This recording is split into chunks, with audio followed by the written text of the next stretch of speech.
Abɛi, icho ete, Ŋaawoo, kɛhã oblahii, ke oblayei.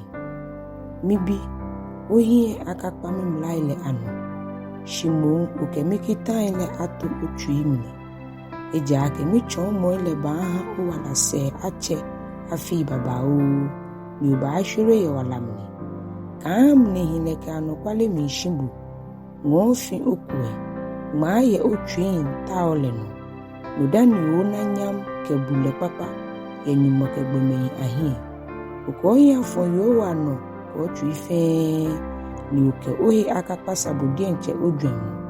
Kai mole ye ogbe ife amni, nile echon bugbe nija, ni onyemu. Kaabu ohe nililo, she Yehowa gbeye, ni ohui ohe keje ifonhi, ene afe chamo ahabo, ni ewo owi amni wale. Uke oni ni oyo, ke oni ba ni ife meklenklen no awo yo wahi nyam. Nudani aha obongo ele ayumo obombo ke ma. Ni owain gbele hu ayumo obombo ke wain. Mibi, ka agbe yo wachose mo lehiguo. Ni ka aha ekamo hu minji ochini. Boniche ka ebi ni eyo ehechui jironle. Na ka mpe yo waka ebi ni esumo lehu. Ajo gbomo ni leoni ni enani ashishinumo hule. Ejake sɛɛnamɔ ni yo lumnile. Ehife sɛɛnamɔ ni yo juete ke shikamni. Nilee ke ni ashishinumo jira wa unfitenile. Ni noko be ni anye aketo nilehi. Wala se cheleye ininde juro kokon. Ni ninamo ke anunyam ye ebeku kokon. Mi sheye etempoi anu. Itwenjole ye egbei anu. Nilee wala choni hamei ni ke amei petole. Imeni hie emnipenle ajo ame. Yo ake Nilee to shikpon le shishi. Ni dwemu ni mnipo ike hangwe mashishin. Nilee na ha faituyo ni ha atatu ile nyobo shuoshi. Mibi ke Nilee kesanise komo ato ka ha onye minjinokra ye ha ona walake hewulamuni. Nudani onye ogbele no shwe ni utei onani. Ke ohu okashine oshengbeye shimu okashi ni wole anwo. Kashe patunoko ni baha otu yafa. Alobo ni ahun fon trame fon jinlegbeye. Ejake yo ajo hie no kamo nile ebu ohi ni ofe shwe. Meni isame ejron fe mole ka aka mame. Keji ye ohi walemni ake onye ofele. Keji noko ye ode ni onye okefe onanyo ejronle. Ka afele ya anyoba. Ka ato onanyo kuhi ngafon. Bemri ni lele ehiye ka ono ake. Eye shwe ye omasei. Okemoko akabe akatra. Keji efekubu efonku. Ohiye akakon yiwalokono. Ni egbe fonji le nka akọ amemni ekuheku. Ejake yowa mihi no fonfelo. Shijalo ele ehio ame ehio. Yowa lo mo kame fonji aweno. Shijalo awele ejono. Yowa yo hifo ye loi ahifel. Shimeni ba ame shile ina ame mobo. Nile loi ahie ba nyam. Shikwa shiai na ahie ashishuimu. Hallelujah. Abɛi, icho edwe. Nilee sɛɛnamɔ. Bi, nye bua nye chechosi monetue. Nye fiatue nye le asande komo. Jemba papa nga mi wonye ne. Nye kakwa mi chomole. Beni mi jigbe kenu ye mi chemasei.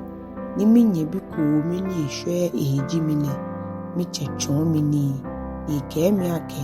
Ha ochui amo mi we mui amle. Yemi kita ni mi wo bole ano. Yoyi hana wala. Na Nilee kesande komo. Oye akakpami da we moele ano. Ni ka ngmehi hu.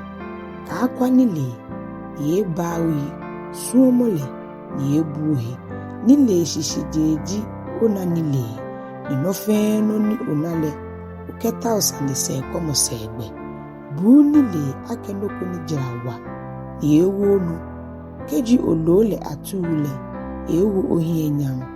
Nilee afibu anunyam akekre ni ebubu manchefai ni yo fel. Mibi botoe ni omo mi wie mo le amliko ni wala se ache. Mi chon bo Nilee gbele mi kebu e chon jale tempon anu. Keji oni egbe ne anu le ona ni etoton. Ni keji ojofu yo nupu oten.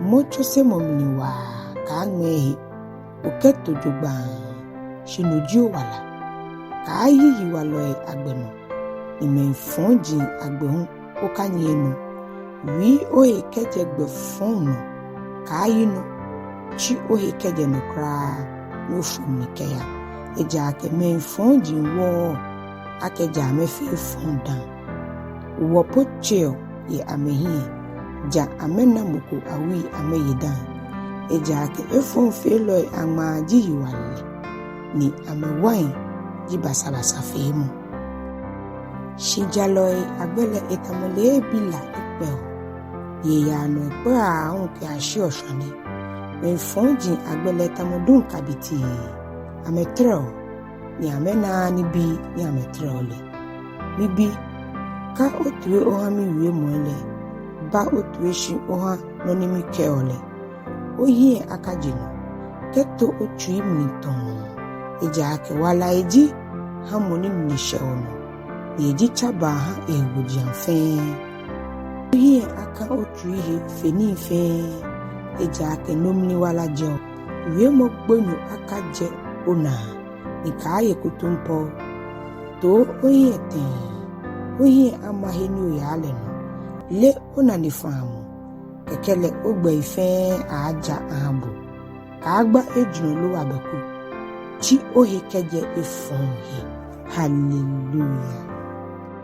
Abɛi icho enumu Gbãlãfitemɔ he kɔkɔbɔɔ mibi bomi Nilee le tue ni oka otue ohami ni ashishinu koni ole sanise komo ni oda wie mo aji Nilee ku eja ke yo ni beje mbale ina ngota mo ni da shamu fe momi ni na agbe mi le ejo tamutacho ina ba tamoklante ke nanta enye egbelegbe ni ba palabu ke agbe yaje enye wala gbe wole edun ogbe ni ele lo he wole agbe ni mi bi bomi tue ni ka shi mi wie mo ile ase chi oye keje ne ken yo he kra ka benke ewele shi na ale na tete keje na kan le obule ba alaje ni yiwa loe afu o wala se asa ni oke oye wale chunde boy baye ametro ni bi ni ogbodegbe ye amehele aya mo ponkowe ni ona agbe mi le beni ohe woloke ogbomoto hie epatale oba akemo no be mini oke ake mehe wo kra minye chosemo ni mi po kamo keje mi twi mi tone mi bo mi chon lo atwe ni mi ka mi twe mi ha me ni chon mi Nilee sheshaw ni mi he apata kra e asafolemni ye onga anokwa ni ongo sumo ohale iko mepe tamoboni monu le dienche igbemni nule eja ke bi ni oke ye koku me afole ona amese obi le adra e budienche owi koni ameyi amebu abudienche shije me poji no hewole na onga hemi she koni omi ashe oblahii ayo ni o yakpele ehe felta mo fruite ni ehe ya kono tamoyo ehe ya kono le asheje omi pefebe hani esuomu angobulum shimibi meba yo ni bejimba hifi obo akono ni oluo yo mopon atu eja ke yo wale ina no fe no ni afio ni eko ya ko ba fe mo fun le eni fun ji ani le no dun le tamochonde ni esha ni efio le no fimo le tamopa egbo eja ke ibechosemu ni kwa shia fe mo baba o hiwole ehi epata. Hallelujah.